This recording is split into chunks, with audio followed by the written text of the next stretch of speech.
तो आज हम बात करने वाले हैं इंडिया की उस मल्टी फासेटेड स्ट्रैटेजी की जिसके जरिए वो डोमेस्टिक और ग्लोबल दोनों तरह के शॉक्स से लड़ने के लिए तैयार हो रहा है। बेसिकली ये एक फाइनेंशियल और स्ट्रेटेजिक शील्ड है जिसे इंडिया को एक ऐसी दुनिया में प्रोटेक्ट करने के लिए बनाया जा रहा है जो हर रोज बदल रही है। इस पूरे सिस्टम को ठीक से समझने के लिए हम 4 की एरियाज पर फोकस करेंगे। सबसे पहले देश के अंदर जो नेचुरल डिजास्टर्स आते हैं उनकी फंडिंग में एक अजीब सा पैराडॉक्स है। उसके बाद इंडियन रुपी पर जो ग्लोबल प्रेशर बन रहा है उसकी बात करेंगे। फिर इस प्रेशर से बचने के लिए इंडिया का जो प्रोएक्टिव सॉल्यूशन है यानी इकोनॉमिक शील्ड उसको समझेंगे और आखिर में एक रियल वर्ल्ड एग्जांपल से देखेंगे कि ये सब इतना इंपॉर्टेंट आखिर है क्यों। तो चलिए शुरू करते हैं हमारे पहले सेक्शन से, द डिजास्टर फंडिंग पैराडॉक्स। यहाँ हम इंडिया के इंटरनल शॉक्स यानी नेचुरल डिजास्टर्स को मैनेज करने के फाउंडेशनल चैलेंज पर फोकस करेंगे। यहाँ ना एक थोड़ी अजीब सी सिचुएशन है। 16th फाइनेंस कमीशन ने डिजास्टर रिलीफ के लिए टोटल फंड तो बढ़ा दिया, बिल्कुल, पर जिन स्टेट्स में सबसे ज्यादा खतरा है जैसे ओडिशा और केरला, उनका फंडिंग शेयर असल में कम हो गया है। तो सवाल तो बनता है, जहां रिस्क ज्यादा है वहां फंडिंग कम क्यों जा रही है?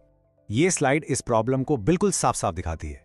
देखिए, एक तरफ है ओडिशा जिसका हैजर्ड स्कोर देश में सबसे ज्यादा है, लेकिन उनका फंडिंग शेयर 1.57 परसेंटेज पॉइंट्स नीचे चला गया है। और दूसरी तरफ उत्तर प्रदेश और बिहार जैसे हाई पॉपुलेशन स्टेट्स हैं जिनको इस फंडिंग का बड़ा हिस्सा मिल रहा है। इससे एकदम क्लियर है कि जो करंट फॉर्मूला है वो खतरे से ज्यादा आबादी को इंपॉर्टेंस दे रहा है। और सबकी जड़ में है एक flawed formula. Disaster risk index calculate होता है हैजर्ड, एक्सपोजर और वल्नरेबिलिटी को मल्टीप्लाई करके। अब जो सारी गड़बड़ है ना, वो एक्सपोजर को डिफाइन करने के तरीके में है। कमीशन ने एक्सपोजर के लिए स्टेट की टोटल पॉपुलेशन को बेस मान लिया है, जबकि आमतौर पर एक्सपोजर का मतलब उस आबादी से होता है जो एक्चुअली खतरे वाले जोन्स में रहती है, जैसे कोस्टल या फ्लड प्रोन एरियाज।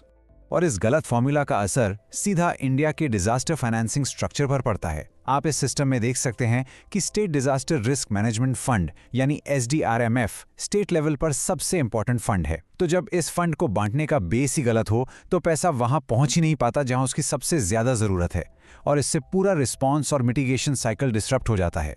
तो इसका सोल्यूशन क्या है? एक्सपर्ट्स ने 3 बड़े रिफॉर्म सजेस्ट किए हैं। पहला, एक्सपोजर को आम आबादी से नहीं बल्कि सिर्फ हजार्ड जोन्स की पॉपुलेशन से काउंट किया जाए। दूसरा, वल्नरेबिलिटी को सिर्फ पर कैपिटा इनकम से ना देखा जाए बल्कि हाउसिंग क्वालिटी और हेल्थ इंफ्रास्ट्रक्चर जैसे फैक्टर्स भी शामिल किए जाएं। और तीसरा, NDMA को हर साल एक state disaster vulnerability index publish करना कंपलसरी किया जाए ताकि आगे ऐसी गलतियां ना हो। चलिए अब डोमेस्टिक चैलेंजेस से आगे बढ़ते हैं और देखते हैं कि ग्लोबल इकोनॉमिक प्रेशर्स इंडिया को कैसे इंपैक्ट कर रहे हैं। यह है हमारा अगला section, the rupee under pressure. इस टॉपिक को समझने के लिए पहले करंट अकाउंट डेफिसिट या कैड को जानना जरूरी है। बहुत सिंपल शब्दों में, जब कोई देश अपने एक्सपोर्ट से ज्यादा अपने इंपोर्ट्स पर खर्च करता है तो उस सिचुएशन को कैड कहते हैं। ये किसी भी देश की एक्सटर्नल इकोनॉमिक हेल्थ का एक बहुत ही इंपॉर्टेंट इंडिकेटर होता है। इंडिया एक managed float exchange rate system follow करता है। इसका मतलब है कि करेंसी की वैल्यू मार्केट डिसाइड करता है, लेकिन अगर वॉलेटिलिटी जरूरत से ज्यादा बढ़ जाए तो RBI बीच में आके स्टेबिलिटी लाता है। जैसा कि यह ग्राफिक दिखा रहा है, इंडिया का कैड अभी मैनेजेबल लेवल पर है, लेकिन अगर ग्लोबल कॉन्फ्लिक्ट्स की वजह से ऑयल प्राइसेस बढ़ते हैं तो यह पूरा बैलेंस बिगड़ सकता है। राइट नाउ रुपए के सामने 4 बड़े चैलेंजेस हैं। पहला है ग्रोथ डिस्कनेक्ट। इंडिया की GDP ग्रोथ तो काफी स्ट्रांग है पर करेंसी वीक हो रही है। दूसरा, इसकी एडजस्टमेंट स्पीड बहुत स्लो है। किसी भी शॉक के बाद रुपए को अपनी रियल वैल्यू तक वापस आने में सालों लग जाते हैं। तीसरा, जैसे ही ग्लोबल अनसर्टेनिटी बढ़ती है फॉरेन इन्वेस्टर्स अपना पैसा निकाल लेते हैं। और चौथा, तेल की कीमत में थोड़ा सा इजाफा भी सीधा हमारे CAD को खराब कर देता है। इन्हीं चैलेंजेस से डील करने के लिए इंडिया एक प्रोएक्टिव सॉल्यूशन की तरफ बढ़ रहा है। यह हमें लाता है हमारे नेक्स्ट सेक्शन पर, इंडियाज इकोनॉमिक शील्ड। और इस शील्ड का सबसे इंपॉर्टेंट हिस्सा है 1 लाख करोड़ रुपए का प्रपोज्ड इकोनॉमिक स्टेबलाइजेशन फंड यानी ESF। ये काफी बड़ा और जरूरी कदम है। तो ये ESF आखिर है क्या? ये बेसिकली एक स्ट्रेटेजिक फाइनेंशियल रिजर्व है जिसे इकोनॉमी को ग्लोबल वॉलेटिलिटी और ब्लैक स्वॉन इवेंट्स यानी अचानक आने वाले बड़े क्राइसिस से बचाने के लिए डिजाइन किया गया है। सोच लीजिए, ये एक फाइनेंशियल सेफ्टी नेट की तरह काम करेगा। अब एक ESF और सॉवरेन वेल्थ फंड या SWF में फर्क समझना जरूरी है।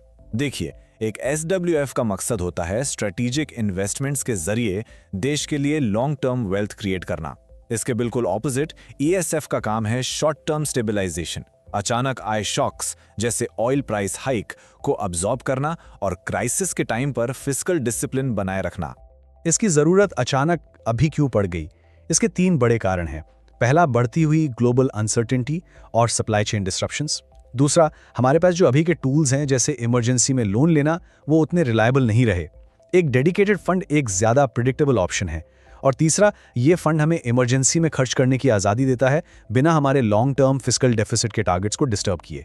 अब हम आते हैं अपने आखिरी सेक्शन पर, जियोपॉलिटिकल फ्लैश पॉइंट्स। यहां हम देखेंगे कि ये सारी तैयारी, ये शील्ड रियल वर्ल्ड में इतनी जरूरी क्यों है। इसका एक परफेक्ट एग्जांपल है खर्ग आइलैंड। ये एक ऐसी जगह है जो एक पोटेंशियल ग्लोबल कॉन्फ्लिक्ट को सीधा सीधा इंडिया की इकोनॉमी से जोड़ती है। तो खार्ग आइलैंड है ईरान का सबसे इंपॉर्टेंट ऑयल एक्सपोर्ट टर्मिनल। खतरा यह है कि यहां पर किसी भी तरह की मिलिट्री एक्शन ईरान की इकोनॉमिक लाइफलाइन को तोड़ सकती है। इसका सीधा असर इंडिया पर पड़ेगा। ऑयल के दाम अचानक बढ़ जाएंगे और पूरी सप्लाई चेन टूट जाएगी। और ऐसी ही सिचुएशन के लिए इंडिया का इकोनॉमिक शील्ड यानी ESF बनाया गया है, ताकि इस तरह के इवेंट्स के इकोनॉमिक असर को कम किया जा सके। तो हमने देखा कि इंडिया डोमेस्टिक और एक्सटर्नल दोनों तरह के शॉक से निपटने के लिए एक मजबूत शील्ड बना रहा है। लेकिन जैसे जैसे ग्लोबल रिस्क्स बदल रहे हैं और नए रूप ले रहे हैं, सवाल ये उठता है कि इंडिया के इस सुरक्षा कवच को भविष्य में आने वाले खतरों के लिए कैसे और अडेप्ट करना होगा। Thank you for watching. Like, share and subscribe. Hit the bell icon for new current affairs video.